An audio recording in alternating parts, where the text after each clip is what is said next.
Hi everyone, I am Tural and I'm a PhD student at Geological and Mining Institute of Spain. Now I'm going to introduce you my work which I did in AASPI, and it is called Machine Learning Based Seismic Facies Analysis for Deep Water Sediments Characterization. The main purpose of this project is to investigate deep marine sediments such as turbidites, chondrites and mixed turbidite-chondrite systems for carbon dioxide storage. And there is a significant interest in deep marine sediments in recent years because of their high reservoir potential. And interpretation of these systems in seismic data required excessive time. However, in this work, we aim to use some machine learning techniques to perform a seismic facies analysis to distinguish these different facies in deep marine sediments. When we have a data set with different geological and geophysical parameters, we can apply some machine learning techniques and we can get a classified sedimentary systems. And also in this way, we can avoid a time consumption. And here we can see the study area, which is located in the Gulf of Cadiz. And this seismic time slice here represents the area that we have as seismic data. And the red rectangular here represents the sector that we cropped 3D seismic for this work. And also the yellow line here represents the seismic profile that we will see in the future slides.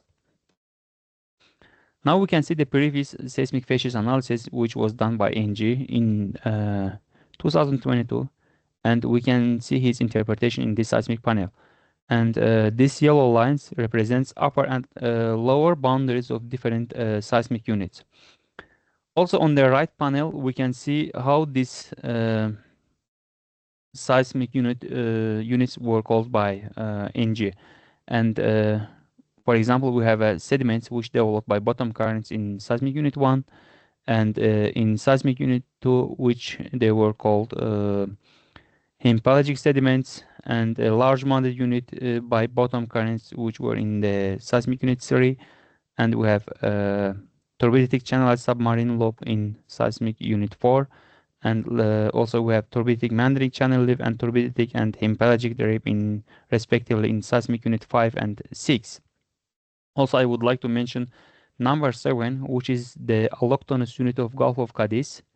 And this is the facies that we are not interested, and they are located in the non-target area. And we are going to apply some supervised machine learning techniques to mask this area. Now we can see the workflow of this work, and actually this work includes two main steps.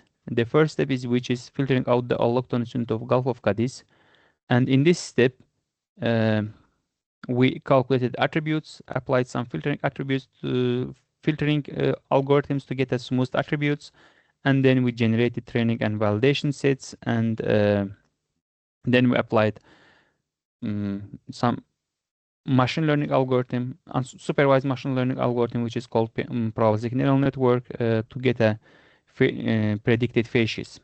And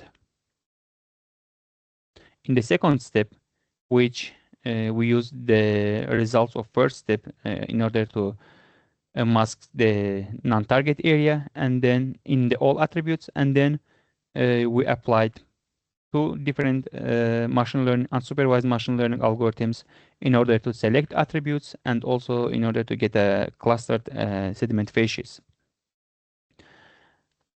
As I mentioned, we started our work by calculating some seismic attributes, and in the next few slides we will see some example of the seismic attributes. And here we can see GSM entropy, which is a measure of how random the amplitude varies along the structural dip. And we can see, for example, how it changed in the target and non-target area.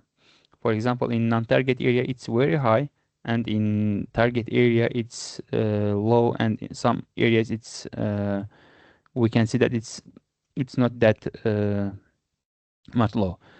And another seismic attribute, we can see GSM homogeneity. In contrast to GSM entropy, it's very low in the non-target area and very high in the target area. And also GSM homogeneity is a measure of how smoothly the amplitude vary along the structural dip. Another attribute we can see dip deviation.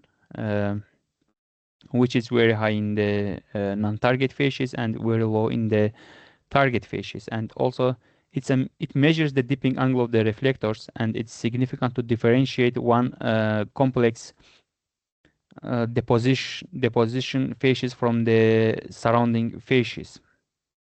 And lastly, we can see peak frequency, and we can see how peak frequency changes in the target and non-target facies. Now we can see some simple sketches of the applied algorithms. The first one is the probabilistic neural network, and actually PNN is a supervised machine learning algorithm that uses a statistical approach to classify data points based on the probability density function of each class. And by applying PNN, we have achieved to classify our data into two target and non-target facies. And in order to prepare data for PNN, I have tested all attributes and selected 3 of them, which are GLCM entropy, GLCM homogeneity, and GLCM variance. And but after selecting the attributes, I applied a Kohara filter, as I mentioned in the workflow, to discriminate neighboring facies. And with the Kohara filter, we are able to smooth the interior attribute response and sharpen the contrast between one face with the neighboring facies. For example, here we can see GLCM variance after Kohara, and we can see this edge between target facies and non-target facies, which we are able to differentiate them here. And also another example, we can see GLCM entropy. After Kohara filter, we are able to differentiate this allochthonous unit of Gulf of Cadiz from the deep marine sediments, and also from the GLCM homogeneity. After Kohara, we can see we can easily differentiate this allochthonous unit from the deep marine sediments. And this is the attributes of that I used for the PNN. And now we can see the results of PNN, and I used all mentioned attributes to classify my data into 2 facies, target facies, which are deep marine sediments, and non-target facies, which includes allochthonous unit of the Gulf of Cadiz and also some areas that we are not interested.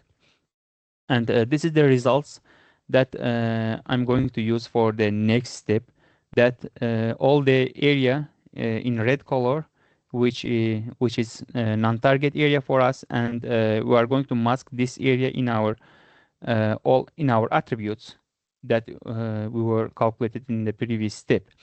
And here we can see seismic attributes after removing allochthonous unit of Gulf of Cadiz, and also other non-interested areas. And for example, we can see GLCM entropy, GLCM homogeneity, and peak frequency after masking the part that we are not interested. And I did this process for all the attributes that we have. And in the second applied algorithm, we can see principal component analysis, which is also unsupervised, unsupervised machine learning algorithm. And we are using PCA to reduce the number of dimensions in large datasets to principal components that keeps most of the original information. And we use this technique in this project to reduce the number of attributes. Actually, we have 18 attributes, and we are going to use some attributes that keeps most of the features with that technique. And here we can see the results of principal component analysis in the first 2 principal components, and we can see how their variability changed. For example, the principal component 1, which variability is equals to almost 40, and variability 2 is equal to almost 27. And we can see also the how attributes, the importance of attributes change in these principal components. When I use these 2 principal components to select my most important attributes. When it comes to select attributes, I decided to select the attributes from different type of attributes. For example, I have here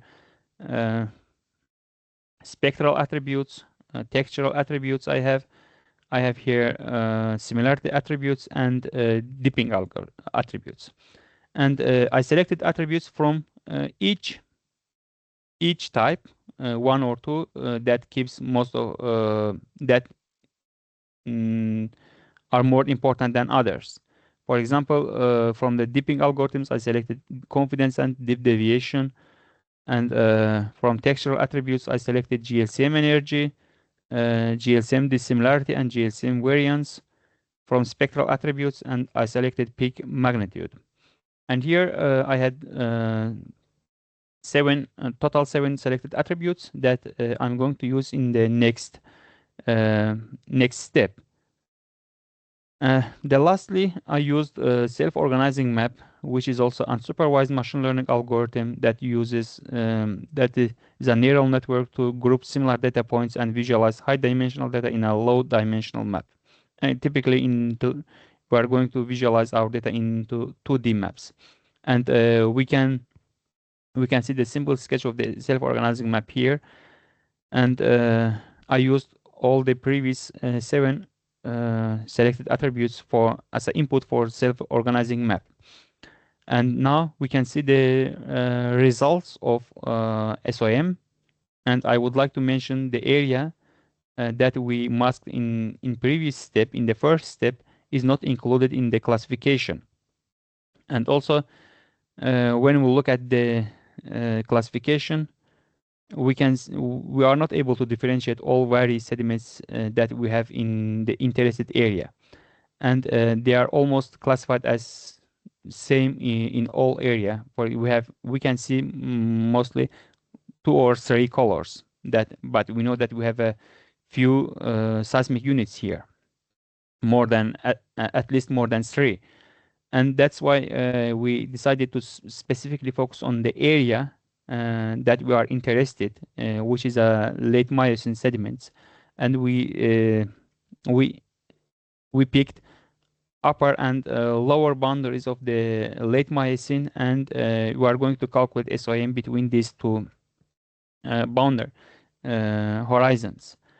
And now we can see SOM clustering between these upper and lower boundaries of the SOM. Upper and lower boundaries of Miocene, and we can see how the colors change here, and which each color corresponds here to different seismic units.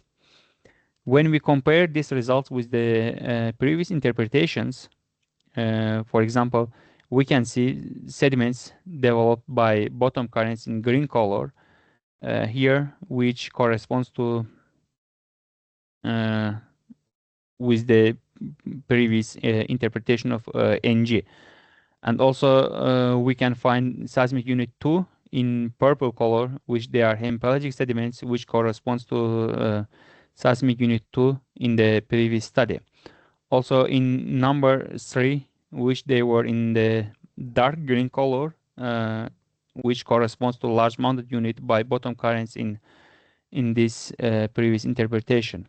And also we can find turbiditic channelized submarine lobe in yellow colors that we can see here. They correspond to the same unit in previous studies. And also number 5, which they were turbiditic meandric channel leaf in orange color, that corresponds to the same unit in the interpretation of the NG. And also lastly, I would like to say turbiditic and hemipelagic drape in teal color, which corresponds to the same seismic unit here.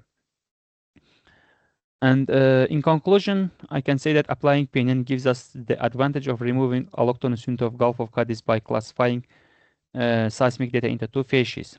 And PCA helped us to select attributes that keeps most of the features. And we automatically discriminated deep marine sediments by maximizing the difference between facies by applying SOM which correlates with the manual interpretation of NG 2022. And finally, all these methods help create a workflow that classify seismic facies in the whole 3D seismic cube to be used for carbon dioxide storage. Thank you.